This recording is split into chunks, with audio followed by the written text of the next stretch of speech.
Before this video begins, I'd just like to say that this is a very different format of my usual videos. I'm going to be reviewing 4 different games that I've played: Spider-Man, Miles Morales, God of War, Hitman 3. If you want to watch my normal, funny, well-edited, meme-filled videos, go into my channel and check them out because they're much more entertaining and less boring. These are just my opinion on it and the pros and cons of the games. Spider-Man Miles Morales is the best game I have ever played in my entire life. I'm gonna break down the pros and the cons of this video game, Spider-Man Miles Morales, which I have finished the story twice. Okay, where do I begin?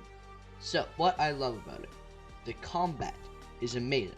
A lot of people think that this is just a retextured version of the first one, and those people are fucking idiots. They are dumbasses. It is a different game. It is a completely new game.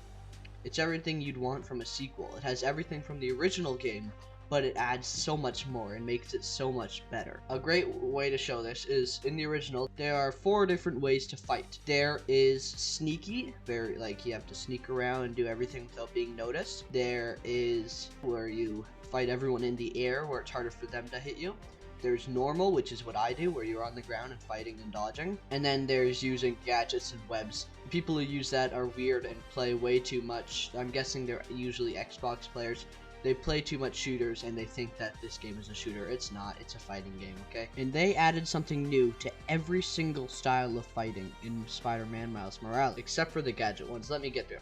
So, if you're trying to be sneaky, they added a thing called invisibility, which helps a lot. If you're trying to be in the air, they added a thing using the Venom Shock to push everyone around you into the air. If you're normal like me, the Venom Shock, all of it just helps you in general. And the gadgets, if they actually are removed, they have less gadgets, which is good because nobody used them anyway.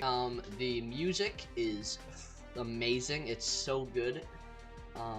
The graphics are spectacular. It's just, it feels more smooth than the original. There's something about it that just feels more digestible, more satisfying than the original. The whole friendly neighborhood app thing, that is amazing. It's a super smart idea of a way to keep people engaged when they're done kind of the story and stuff. Let's go through the cons. First of all, the story is too short.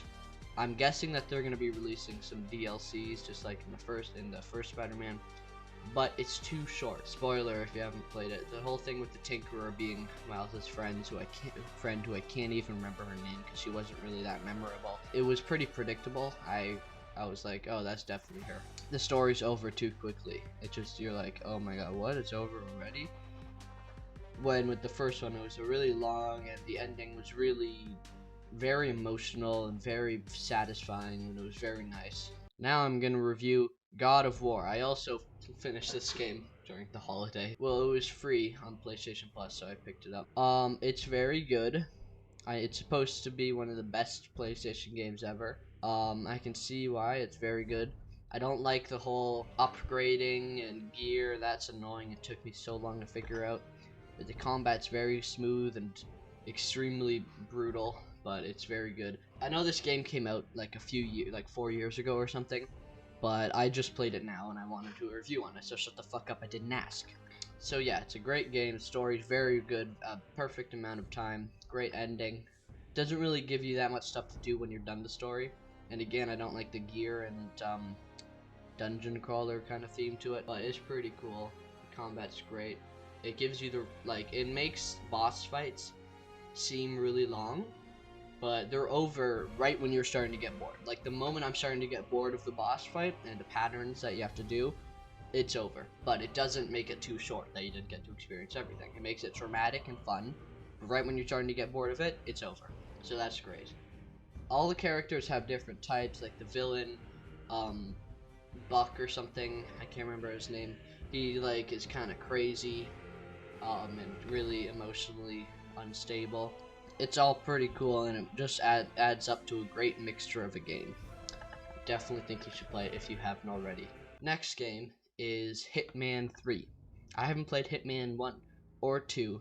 I probably should have because I had no idea what was going on most of the story. It's very cool. It has a really cool way of letting you choose how to kill the people, how you can do all these obscure heist type things just to get into an empty room with your target and you, where nobody will see them. You can poison them, you can throw a knife at them, you can just rampage in there and shoot them and then somehow escape. But I don't know how you can do that because the combat is absolute dog shit. It has way too little levels. I don't know if it's supposed to be a type of game where you have to get every single one, every like Hitman 1, 2, and 3 in order to play them all, but I just got Hitman 3 and it was pretty short. The levels were very memorable and very unique and very interesting, and I'm replaying through them to see if I can take different paths, but it's over too quickly and you don't have anything to do after besides replay the same levels because you have to pay for all these side missions. That's pretty much it. That's all yeah, I just want to review these 3 games.